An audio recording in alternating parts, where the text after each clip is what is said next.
hard is it to play against their length, especially with Timmy and Chet? Yeah, no, I mean they're the number one team in the country for a reason, and really that front court, specifically is so unique and so talented, and obviously Drew's super experienced at this point, and Chet's a unicorn, man. He's going to be a top 2 or 3 pick here in a couple months, and honestly, in the first half, I thought we played really well. We were down 10 at halftime, and I'm like, man, they were making every shot, and then, we're a very good defensive team. We're top 20 in the country.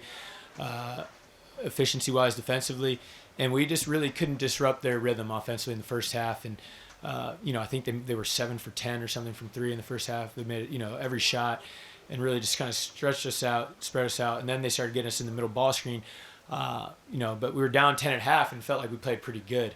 And we had our chances in the second half. We didn't shoot the ball well enough, and we slowed them down a little bit. I think I don't know what the final score, but they had 89 they finished with. I mean, so we held them to 37 in the second half.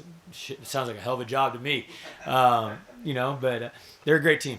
I think they've proven over the course of their work so far this year, not only be the most elite team, but to be the most consistent team. They're incredibly consistent. And I think that's the one thing that separates them from the other national title contenders. There's other really good clubs, when you look across the country, whether it's Kentucky, Auburn, I can name a few more, but this team is elite every night. They don't go into opposing gyms and struggle. They don't go into opposing gyms and lose close. They win every night consistently, and I think that's what separates them.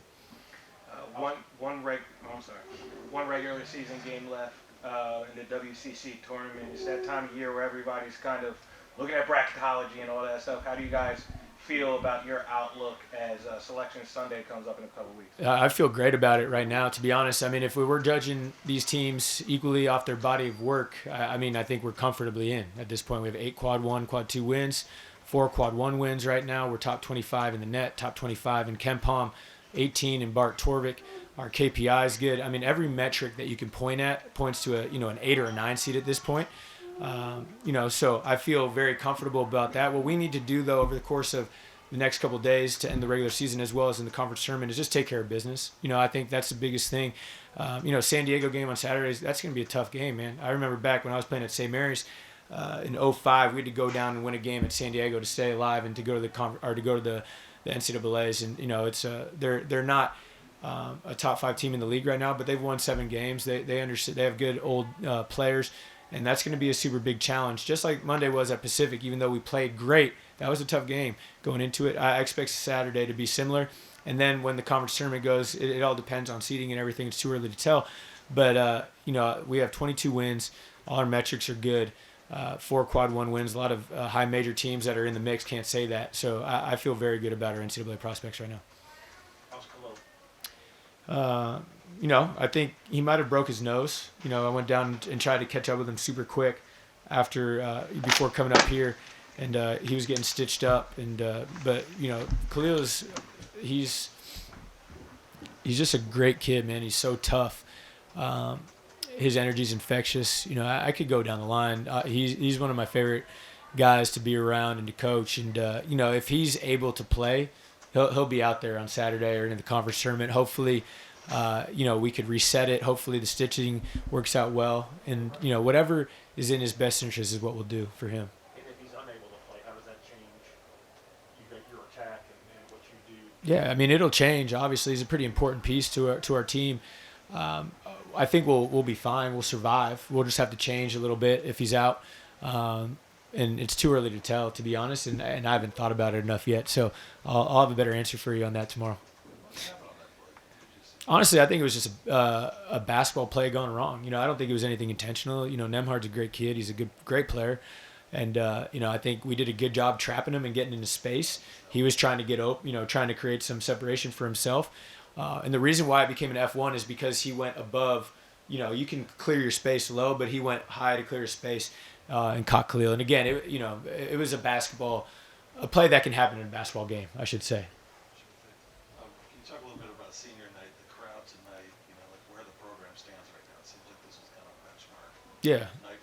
Yeah, it's obviously not the result we wanted, but I think if you take a step back and look at the bigger picture in regards to where our program is right now, This was probably the most important / most excitement there was around a game here on the Hilltop probably since they brought the program back. The 2 top 25 teams in the net, with a lot to play for. Gonzaga obviously took this game. They knew it was going to be a super big challenge. I thought we were ready to play. We didn't win, but I thought we played okay. And, just the atmosphere was vibrant. You could tell, I walked through campus getting some coffee today before our shoot around, and people were buzzing about it. And that just hasn't been the deal here for a long time. I know people that have covered this program, Steve, who I know has been around for quite a while. This is a different feel for this program really since they brought it back in regards to we never used to get students at the games. Never. We had probably 800 kids up there tonight. It's starting to really become infectious. I'm excited because there's a lot of great momentum. It was a great senior night ceremony for our guys, and they got everything they deserved in that. They got to be recognized in front of, all their peers and the fans. And, what I'm really proud about is, I look at a guy like Jamari Bouye who had to make a decision at the end of last year. Do I go pro? Do I grad transfer, or do I stick it out? And JB was loyal and he stuck it out, and now he had a senior night like tonight where his mother and his father and his grandmother were able to walk him out. He was able to play in front of all of his classmates one last time. And that's something that he wouldn't have had if he left after last year. So it's pretty cool. And again, just, I'm grateful for the students. They've really supported us during conference play at a high level, way more so than any of the 5 years previous that I've been here. And our fans showed up well as well. So just grateful for the support. Thank you. Hey, Coach Golden, did you notice any difference from Chet tonight versus the time you played against him in Spokane? Because it just seems like to me, watching him throughout the year, he just gets better each game. Did you notice a difference from game to game? I felt that tonight too. Yeah. I feel like he's taken a jump a little bit. When we first played him, in the way we scouted him, we were more, we were comfortable with him taking perimeter jumpers in that game, and we were able to sag and really clog him up and slow him down. He's been shooting the laces off the ball lately, and just the way he plays, man, I think he's a generational player. I don't think that's a reach to say that with his size and his skill. There's very few people on this planet that can play basketball like that. And on top of his skill, he has great IQ and feel as well. So, when you put all that into the pot, mix it up, and you spit out a guy that's 7'1", probably 180 pounds, whatever it is. But man, is he good. And where he's really spectacular as well is obviously he's skinny, and there's times where it looks like he's kind of like Bambi out there, but he really doesn't get overpowered out there. He can fight the fight. We have some grown men in our front line with Yaya Masowski and Pat Tape. These guys are fifth-year college players. They both weigh over 245 pounds, and he can bang with those guys. And for people that have covered us and seen us play all year, after 30 games, very few teams can bang with our front line. It's always a huge advantage for us. And tonight, going against Drew and Chet, they were neutralized. So Chet's special. I'm just glad he'll only be there for 1 year.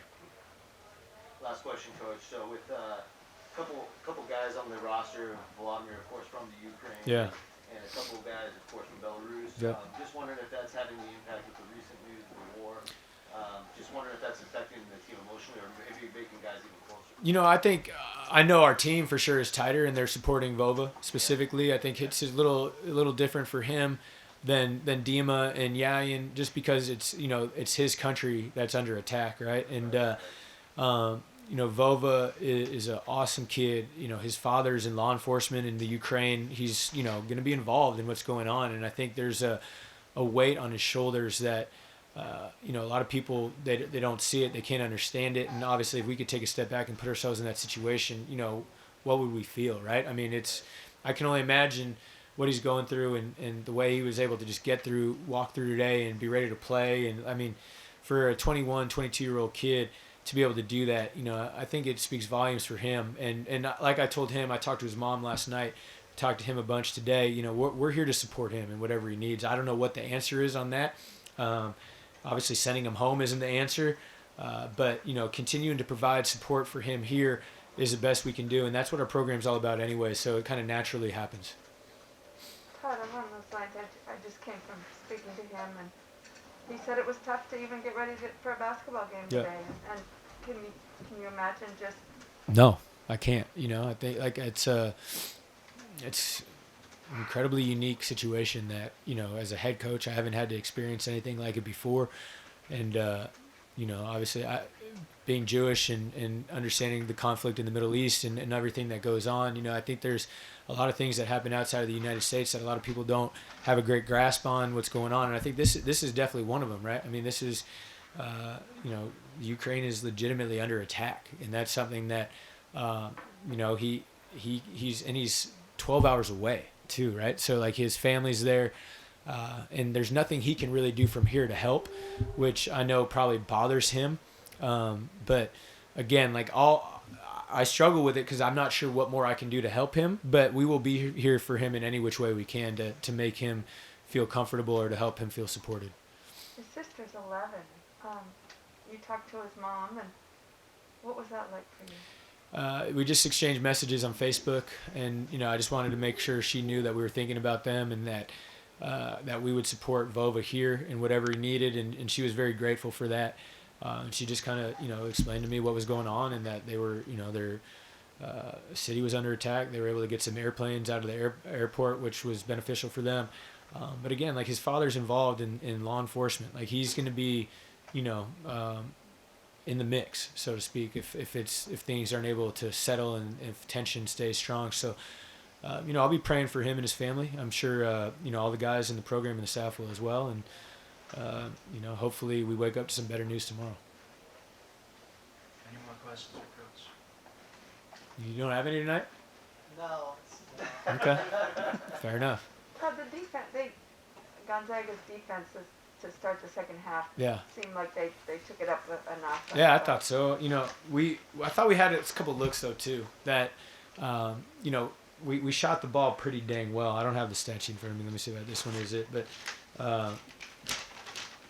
higher than it looks. yeah, we were 11 for 22 from three. I mean, we poked it pretty good. We were not efficient from two, but that speaks, a little bit to their length and size that affected us. But, I thought if we made a couple more of those shots at the beginning of the second half, we could have maybe got on a run. It went the wrong way a little bit there. I thought we were pretty tough, though, and gritty in the way we just kept fighting, cut that thing down. I think we got it to 10 or 9 at one point late, where we just gave ourselves a chance. If we get one more stop, maybe we come down and make a shot. But can never get it down to 2 possessions, which is what we really were kind of striving to do in that moment to really tighten it up. Hey, Coach, if you want to hang out a little longer, I got one more for you. Sure. Julian had 27 minutes today. It's the most he's had all year. Wondering if there's anything to that. Is he playing better, or is it a matchup thing? I noticed he only had 19 in the last game against Gonzaga.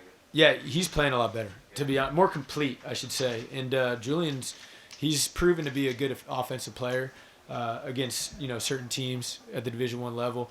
What I'm proud of Julian is I feel like he's made a jump in his grittiness and toughness on the defensive end.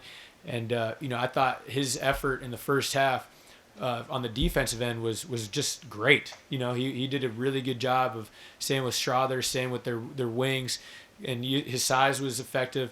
And then he started making some shots, and that always will happen for him. I feel like he's one of the best 3-point shooters in the country, but he's grown a lot this year in regards to his approach to practice, approach to games, and just his grittiness and toughness. And again, that's a big time game to be playing in, right? That's the number 1 team in the country. We're top 25. He had 13 or 14 points. He was making tough shots. They didn't have an answer for him in that stretch. And what excites me about Julian is he just keeps getting better. And I think he's a guy that will continue to grow within this program. And Coach, I actually do have one question. Great. Thank you. You kind of touched on it in the first half. It really seemed like Gonzaga was making everything. Yeah. Did you feel like there was anything you guys could have done on defense? Was there something you guys talked about at halftime? You know what? That first segment, it was incredibly high level basketball game both ways. Like that first media, I felt like both teams were going blow for blow, scoring on each other.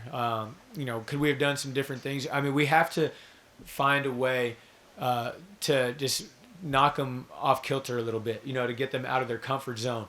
And we just weren't able to do that. There's some different things you can try to do.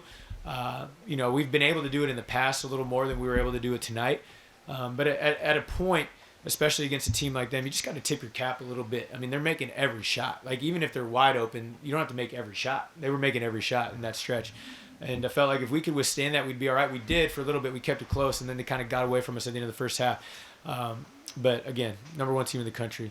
They're elite offensively, and they proved that tonight. Good. All right. Awesome. Thanks, guys. Thanks, Coach.